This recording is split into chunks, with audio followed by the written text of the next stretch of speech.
Eu saúdo os irmãos com a graça e a paz do nosso Senhor Jesus Cristo. E é uma alegria estar aqui com os irmãos, ainda mais num dia festivo, um dia em que se comemora o aniversário da UMP. Como pastor e como secretário de causas da UMP do presbitério, eu fico muito feliz e honrado com o convite. E trago também as saudações da congregação presbiteriana de Mairiporã aos irmãos. Para a nossa meditação, eu peço que você abra sua Bíblia no livro de Ester, capítulo 9, Ester, capítulo 9, versículos 20 até o 32. Leremos esse texto. Eu peço que você deixe sua Bíblia aberta, porque depois leremos mais.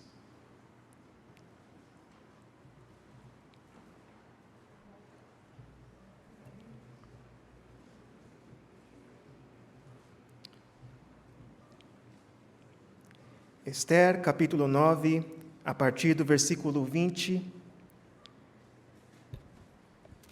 o texto diz: Mordecai escreveu estas coisas e enviou cartas a todos os judeus que se achavam em todas as províncias do rei Assuero, aos de perto e aos de longe, ordenando-lhes que comemorassem o dia 14 do mês de Adar e o dia 15 do mesmo, todos os anos, como os dias em que os judeus tiveram sossego dos seus inimigos, e o mês que se lhes mudou de tristeza em alegria e de luto em dia de festa, para que os fizessem dias de banquetes, dia de alegria, e de mandarem porções dos banquetes uns aos outros, e dádivas aos pobres.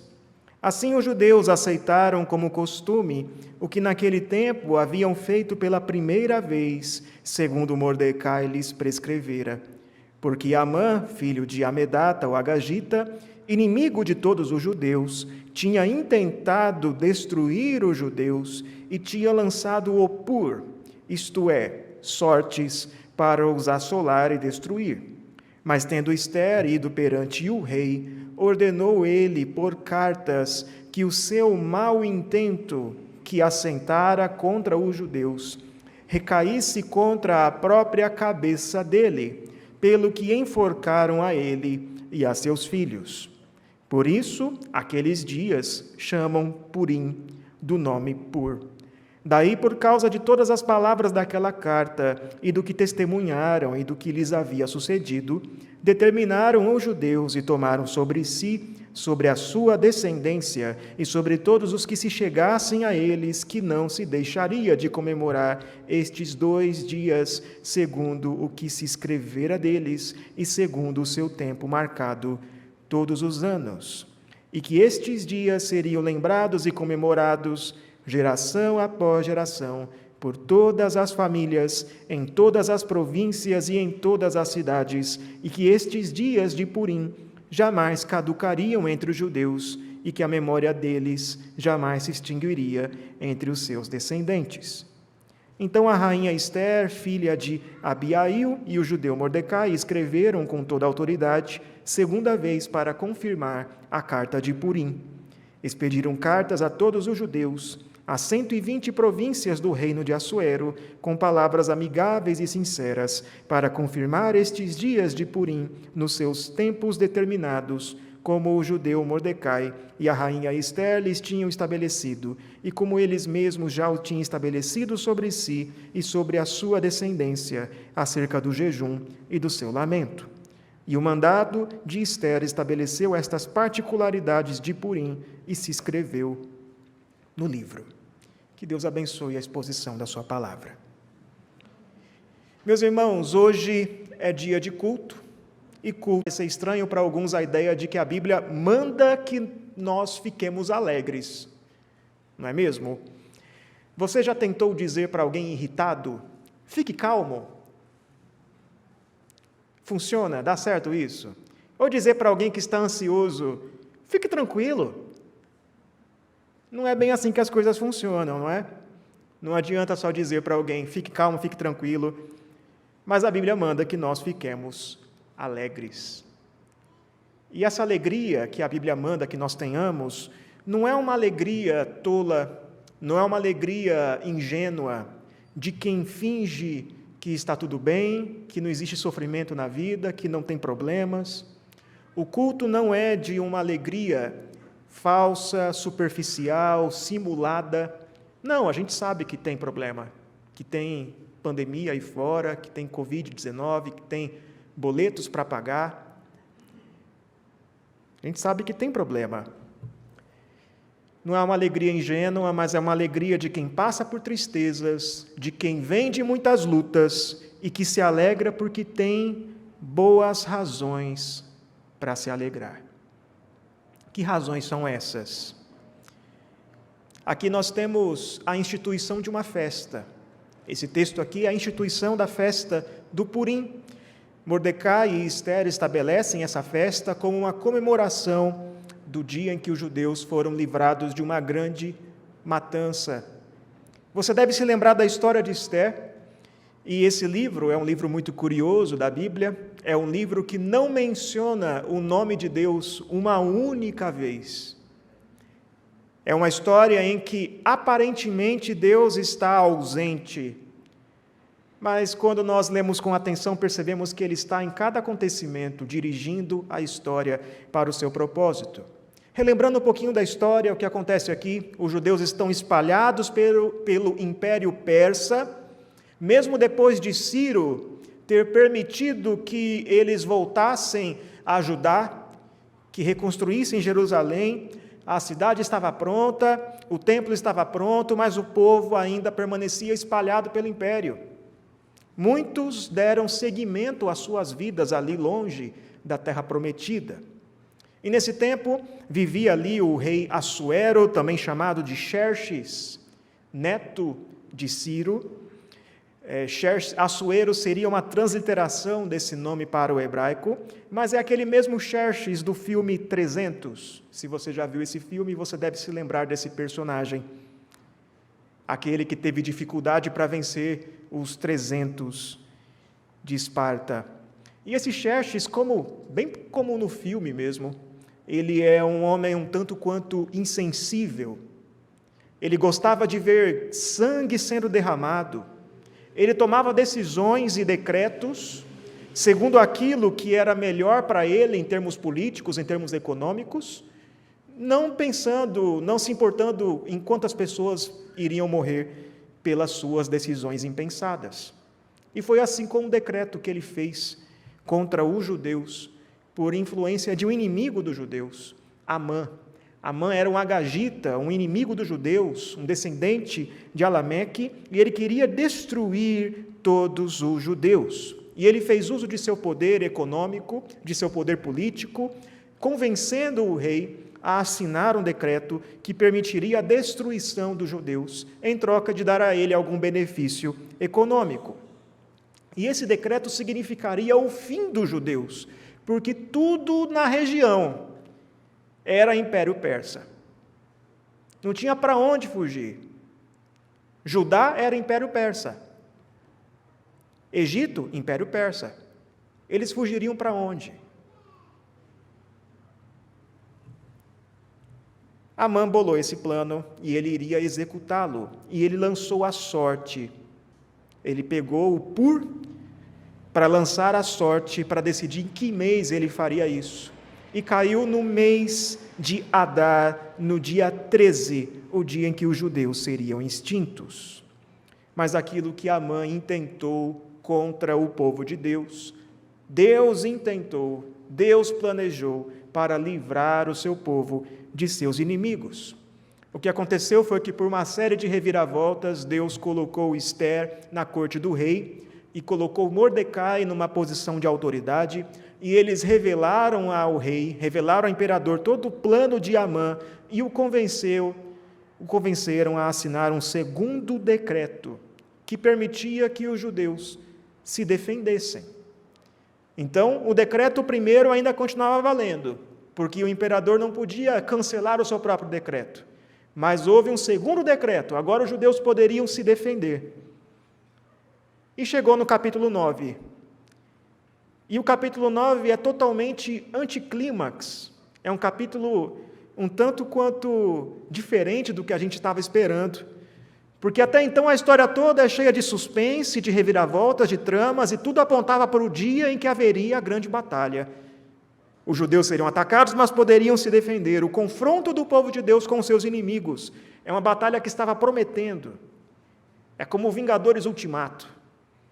Mas aí quando chega no dia, nem dá tempo de pegar a pipoca para assistir. A batalha acontece de uma forma muito rápida. Os judeus vencem com muita facilidade e obtêm total vitória sobre os seus inimigos, derrotando os filhos de Amã, inclusive enforcando-os. E a vitória foi tão impressionante que até o imperador ficou impressionado e perguntou para Esther: você não quer alguma coisa a mais, não? Você não quer pedir mais alguma coisa? E o texto faz questão de enfatizar no capítulo 9 que os judeus não tocaram em nenhum despojo dos seus inimigos. Ou seja, eles não queriam riquezas, eles não estavam lutando para obter bens, mas para se defender de uma ameaça de morte, da qual foram livrados. Então os judeus comemoravam, eles começaram a comemorar com dias de banquete e de alegria, versículo 18, eles comemoraram com generosidade, eles mandaram porções dos banquetes a outros, aos mais distantes, aos mais necessitados, versículo 19, e foi uma celebração que aconteceu de um modo espontâneo, não houve uma ordem para que ela acontecesse, ela simplesmente aconteceu. Era como uma torcida de futebol no final de Copa do Mundo. Eles simplesmente começaram a comemorar. E essa comemoração, que foi espontânea, tornou-se um costume entre os judeus, que permanece até hoje, chamado dia de Purim. Mas a pergunta a ser feita aqui é a seguinte: por que eles comemoraram? Porque, veja, eles foram vítimas de uma grande conspiração. Eles quase morreram. Eles foram ameaçados de morte. Eles ainda estão espalhados entre as nações. Eles ainda são um povo dominado, um povo pobre, um povo que está debaixo da autoridade de um rei tirano, que poderia trazer um outro decreto no dia seguinte, se ele quisesse. Xerxes ainda era o imperador. Xerxes ainda cobrava altos impostos daquele povo.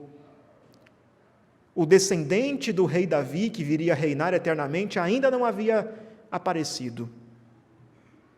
Eles não morreram hoje. Que bom, graças a Deus. Mas pode aparecer um outro perigo amanhã ou depois de amanhã.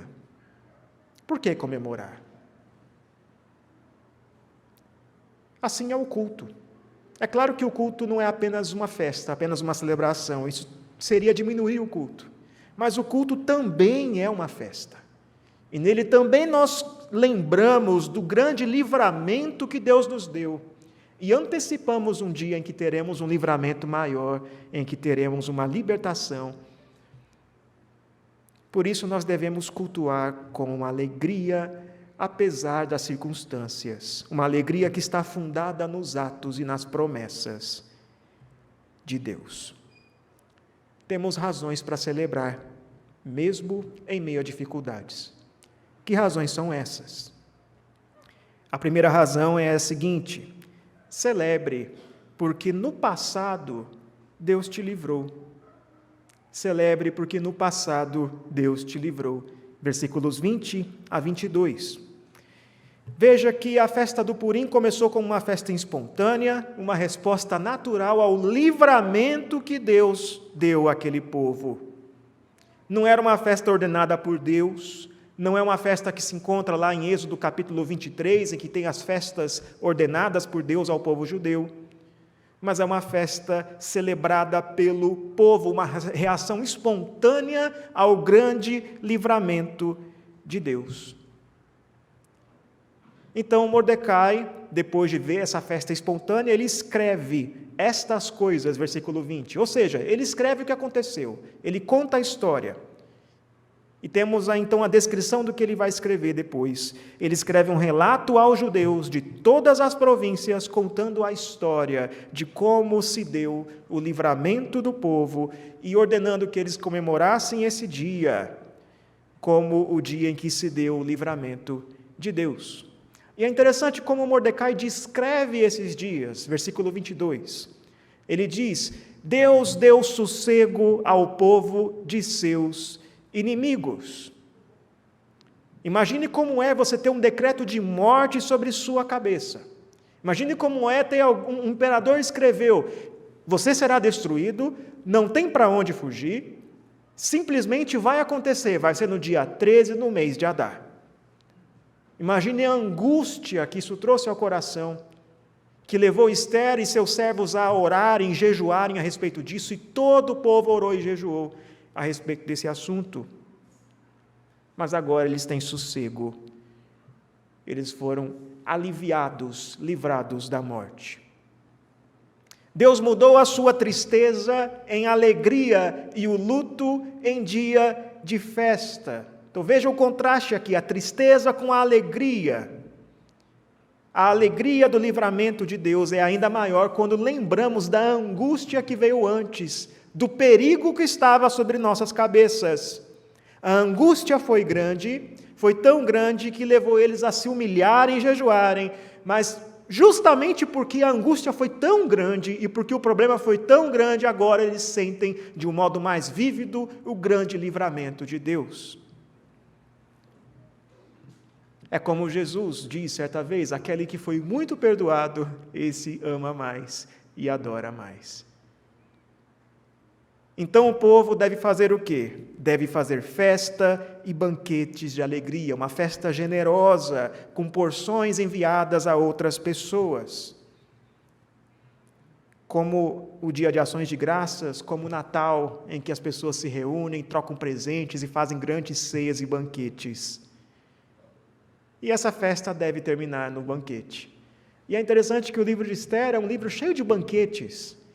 Começa com um grande banquete na casa do imperador, o banquete ao qual sua esposa Vasti não quis comparecer.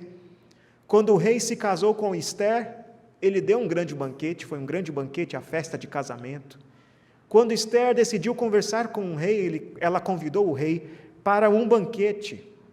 São banquetes e mais banquetes e mais banquetes ao longo do livro de Ester, porque os banquetes eram os momentos em que os persas fechavam negócio, momento em que eles firmavam alianças e contratos, e por isso eles faziam banquetes, jantares para tudo, bem como os judeus. E aqui temos mais um banquete para marcar esse momento, um momento de festa. Assim era a comemoração dos judeus, festiva, alegre, espontânea, que tinha como motivo o livramento de Deus, que Deus operou no meio daquele povo.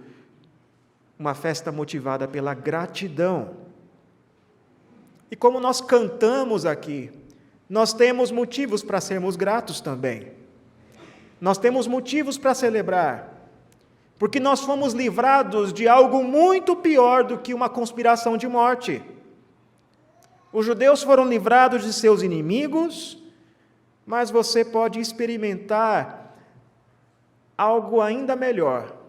O cumprimento da profecia que se encontra em Isaías 57, versículo 19, que diz: como fruto dos seus lábios criei a paz, paz para os que estão longe, paz para os que estão perto, diz o Senhor, e eu sararei.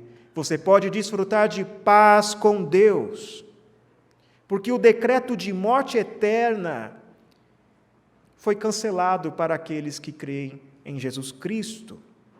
Nós estávamos condenados pelo decreto de alguém muito mais poderoso que Xerxes. Nós estávamos sob a ira de Deus, mas Ele mesmo enviou um libertador muito maior do que Mordecai e do que Ester. Ele enviou Jesus Cristo, o príncipe da paz, que livra-nos da morte eterna. Isso é motivo de sobra para você celebrar. Mas há ainda um segundo motivo, uma segunda razão para celebrar. Celebre porque no presente Deus cuida de você. Versículos 23 a 28. Celebre porque cada acontecimento, cada sofrimento, cada momento de alegria ou de dor, Deus dirige para o bem dos seus filhos. Como diz lá em Romanos capítulo 8, tudo coopera para o bem daqueles que amam a Deus. A festa do Purim se tornou um costume entre os judeus, e eles permaneceram fazendo conforme Mordecai prescrevera. E os versículos 24 e 25 começam a fazer um breve resumo dos acontecimentos que explicam o motivo da festa do Purim. E a razão desse nome da festa, Purim, é porque Amã havia lançado sortes, isto é, lançado pur, é a palavra, para decidir o dia em que os judeus seriam mortos. Essa palavra vem do termo assírio para sortes. Mas, providencialmente, Ester foi perante o rei, que por sua vez decretou em favor dos judeus. Veja que essa recapitulação dos acontecimentos é muito resumida, mas algo notável aqui é que, embora o nome de Deus esteja ausente, Deus está presente na direção de cada acontecimento. Nessa carta de Mordecai ao povo judeu, é interessante que o nome de Deus não é citado em nenhum momento. E nós não sabemos bem a razão pela qual isso acontece. Alguns comentaristas supõem que, por ser uma carta oficial, uma carta do império, ele não pudesse colocar de um modo tão explícito o nome do Deus de Israel. Ou que ele tenha sido diplomático ali, atribuindo a Mordecai a ordem dos acontecimentos, inclusive atribuindo a Assuero a ordem dos acontecimentos, inclusive aumentando o papel desse imperador em toda a história. Mas é interessante que os acontecimentos são narrados aqui de um modo tão encaixado, de um modo tão certinho, que não tem como você olhar para isso e não pensar, foi Deus. Foi Deus quem fez isso. Alguns, inclusive, vão supor, alguns comentaristas propõem que quando ele fala rei aqui, não é o rei Assuero. Ester foi diante do rei. Ela foi diante de Deus, ela jejuou, ela orou. E Deus moveu tudo aquilo, moveu a história pelo bem dos seus filhos. Não foi por acaso. Não foi por acaso que o mês de Adar foi escolhido. Não foi o acaso que fez com que o Assuero, Xerxes, escolhesse Ester naquela espécie de concurso de beleza para selecionar a sua rainha. Não foi o acaso que fez com que Mordecai pudesse ouvir, por detrás da porta, a conspiração que havia contra o rei. Não foi o acaso. Não foi sorte. Foi Deus quem fez tudo isso. Mas não só isso. Deus não está apenas por trás do livramento. Não apenas por trás do livramento. Até mesmo a provação, o sofrimento, foi algo que Deus planejou. É interessante que quando nós somos livrados de um grande acidente, não é? Talvez algum irmão aqui já tenha tido um acidente de carro, por exemplo, o carro rodou na pista, rodou e capotou, e a pessoa saiu ilesa. Então vem e traz o pedido de oração na igreja, traz o pedido de agradecimento, orem, vamos agradecer ao Deus que me livrou, Ele está no controle. Mas Deus está no controle também quando o carro capota e a gente sai machucado. Ele está no controle também quando a gente fica doente. Ele está no controle. Aquilo que Amã intentou para o mal, Deus intentou para o bem. E a linguagem aqui é muito parecida com o que José fala a seus irmãos.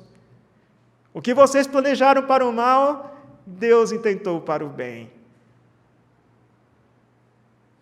O texto diz que Amã tinha intentado destruir os judeus, mas o rei ordenou que recaísse contra a própria cabeça dele. E que bem isso trouxe? Porque Deus permitiu que isso acontecesse. Veja que por causa desse acontecimento, muitos do Império Persa puderam testemunhar o que aconteceu. Os judeus tiveram a sua fé, a sua confiança em Deus fortalecida. E até mesmo os gentios, você vê no capítulo 8, versículo 17, diz ali que os gentios, muitos deles se fizeram judeus, porque o temor dos judeus tinha caído sobre eles. Muitos gentios viram o que aconteceu e passaram a fazer parte do povo judeu. Veja como toda a situação serviu como testemunho para as nações. E essa festa também era um testemunho para as futuras gerações, para que os filhos vissem, soubessem como Deus livrou e cuidou de seus pais. Essa festa se tornou um costume entre os judeus, muito embora tenha sido um costume corrompido. Hoje os judeus comemoram o dia do Purim. Temos no Talmud que o Purim, no tempo em que foi escrito, foi comemorado com muita embriaguez, com muito excesso. Mas nas sinagogas, até hoje, os judeus comemoram o Purim como um jejum solene. Então eles se reúnem nas sinagogas, o livro de Esther é lido em meio a palmas e batidas de pés. Então eles têm um momento em que eles mostram desprezo por Amã, tem um momento ali em que eles fazem uma espécie de ritual de mostrar desprezo a Amã e alegria pela libertação dos judeus. Então, depois dos judeus saírem das sinagogas, eles se reúnem nas casas e temos festas e banquetes, e eles enviam presentes e comidas aos amigos e fazem caridade. Essa festa, inclusive, aparece de um modo sutil no Novo Testamento. João, capítulo 5, versículo 1, temos ali uma festa dos judeus em Jerusalém. Festa dos judeus sem nenhum nome específico, se trata da festa do Purim. E Jesus se dirige para lá. É por isso que os judeus comemoravam. Por isso que eles relembravam de tudo o que aconteceu. Eles celebravam o fato de que Deus nunca os abandonou, mas os dirigiu, os guiou, ainda que secretamente, cada acontecimento para a glória dele. E se parecia que Deus não estava presente, isso era só impressão. Ainda que o nome dele não apareça de um modo explícito, ele está lá, dirigindo cada acontecimento. E você também tem razão para celebrar a providência de Deus. Ele tem cuidado de você. Ele tem sustentado você. E se Ele permitiu que você passasse por algum sofrimento esse ano, por alguma angústia, assim como aquele povo passou, e não é angústia pequena, não, é angústia grande, e se Ele permitiu que isso acontecesse, de alguma maneira que a gente pode até nem imaginar, a gente pode até nem perscrutar os pensamentos de Deus, isso vai render glórias a Deus. E isso é para o bem dos seus filhos. Podemos não entender, mas é para o nosso bem. Temos uma aplicação aqui. Quando você passar por sofrimento, quando você passar por dificuldades, continue adorando a Deus. Sempre que você vem cultuar, independentemente do que aconteça, você está testemunhando.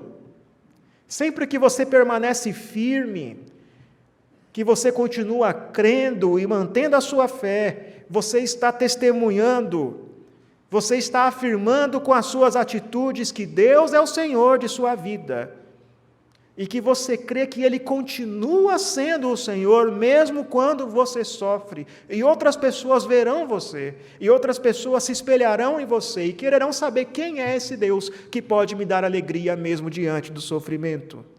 E Deus pode usar para a glória dEle. E se tem alguém aqui que ainda não conhece Jesus Cristo, que não tem essa fé, saiba disto. Sem Deus, a vida não tem propósito, não tem destino. Tudo é acaso. nada faz sentido. Sem Deus, os acontecimentos são simplesmente contingências. Mas com Deus a sua vida tem propósito. Somente crendo em Jesus Cristo, você pode enfrentar a vida com esperança. Você não cai em desespero.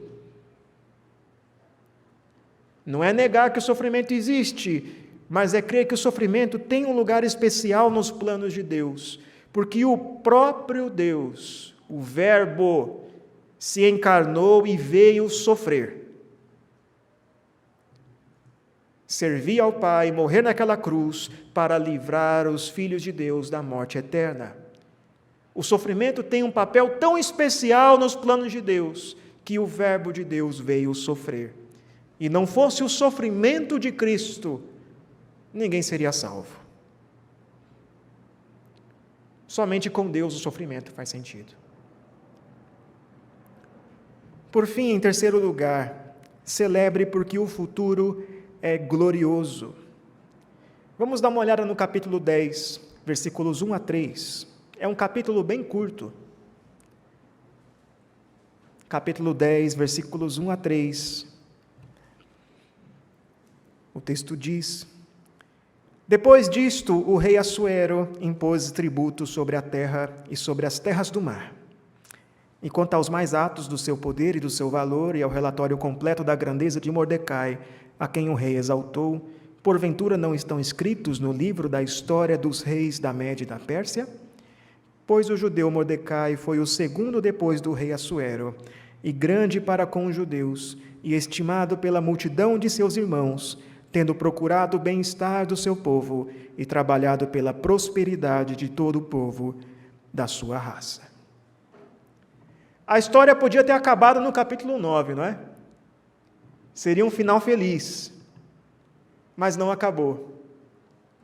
Tem um epílogo, tem uma cena pós-créditos aqui, que nos dão um vislumbre do próximo vilão da história. O que acontece é que o rei Assuero, ele impôs tributo sobre todo o império. Ele ainda dominava sobre os judeus. Ele ainda reinava e podia emitir decretos ao seu bel prazer. Ou seja, as coisas ainda não estavam bem. E isso põe a vitória dos judeus em perspectiva. Eles tiveram, sim, um alívio dos inimigos. Menos de um. O próprio Assuero. Sim, Mordecai agora era o segundo do império. Sim, Esther era a rainha, mas Assuero ainda estava lá. E foi a indiferença desse imperador que permitiu que os judeus fossem quase extintos. Foi o seu interesse pessoal que permitiu que ele desse ouvidos a Amã. Embora Amã tenha recebido o que merecia, Assuero permaneceu lá. É uma boa notícia saber que Mordecai é o segundo após o imperador. Pelo menos o povo tinha alguém do seu lado lá, no poder, junto ao rei, trabalhando pelo bem-estar do povo. Mas isso ainda não era a redenção.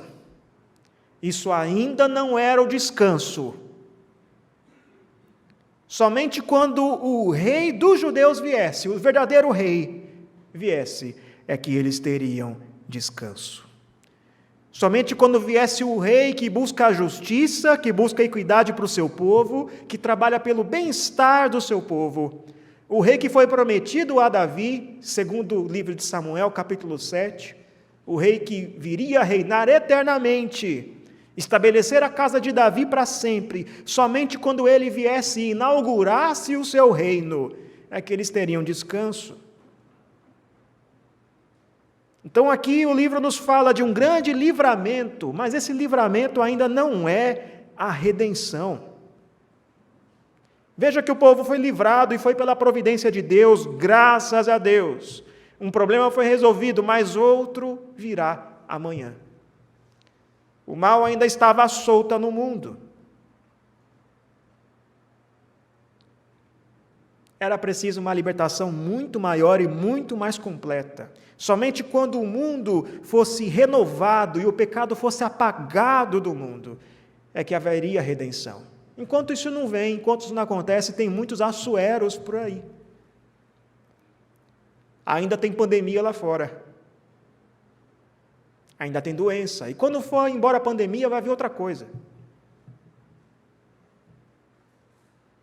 É assim. Mas quando vier o príncipe da paz, ele vem e proclamará paz para o seu povo e tirará de um modo definitivo a presença do pecado do mundo. E esse rei já veio. É Jesus Cristo, que veio e proclamou a paz entre o seu povo e Deus, que livrou o povo dos seus inimigos. Não por meio da guerra e da violência, mas destruindo a inimizade que havia entre nós e Deus, morrendo na cruz, unindo judeus e gentios num só povo, unindo-os pelo seu sangue. Jesus Cristo veio e tomou sobre si toda a condenação que estava sobre os seus filhos, e ele se fez pecado por nós.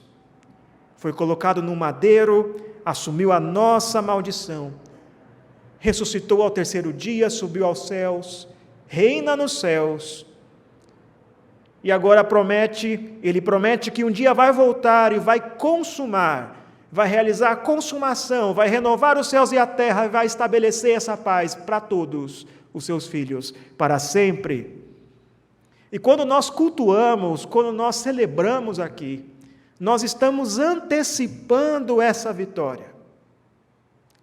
Nós estamos vivendo no domingo uma antecipação desse dia que teremos no futuro. Uma antecipação de quando nós estaremos reunidos uns com os outros e com Cristo. E não à distância, mas presencialmente. Cristo estará não apenas espiritualmente, mas nós estaremos fisicamente com Ele. Nada mais de culto online, apenas presencial. Pode parecer que não há muita razão para cultuar. Talvez você esteja com dificuldades de ver razões para celebrar. Graças a Deus, hoje celebramos o aniversário da UMP. Graças a Deus por isso, mas foi difícil, não é? Pandemia, reuniões online, tentar trazer as pessoas, engajar os jovens para participarem dos encontros. Difícil, foi um ano difícil, mas tem razão para celebrar.